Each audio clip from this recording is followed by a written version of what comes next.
My name is Tannler. I spend my time researching and editing and writing architectural history.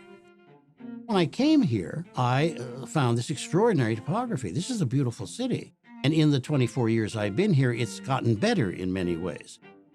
You find yourself with this amazing landscape, which you didn't expect to find, and then you discover there's a great deal of extremely interesting architecture of all kinds: residential, industrial, ecclesiastical.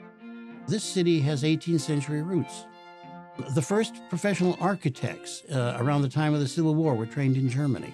After that, they went to Boston, and from Boston, they often went to Paris, to the École des Beaux-Arts, and then they came to Pittsburgh to set up their offices. Probably the most important American architect of the 19th century, Henry Hobson Richardson's last two great buildings, Emmanuel Episcopal Church and the Allegheny County Courthouse, are here in this city. This was a place in 1890 that a lot of young men who were here doing work on some other project said, hey, why don't we set up our own firm?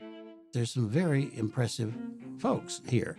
Not only the architects, but also the craftsmen, folks working in metal and in stained glass. And then as you sort of inch your way into the 20th century, you discover a lot of firsts. The first aluminum skyscraper is here.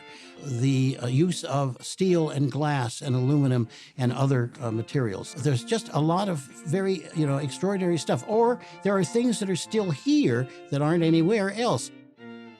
The city turns out to be full of surprises. And I remember saying periodically in the first few years, what?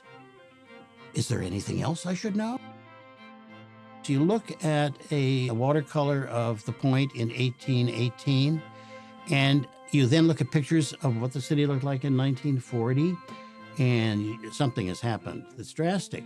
But today, if you walk down to the Point and you look at the rivers and you look at Mount Washington and you look around and there's the Block House and there's the Fort Pitt Museum, you can relate to that 1880 view in a way that it wasn't possible until the 1970s and 80s.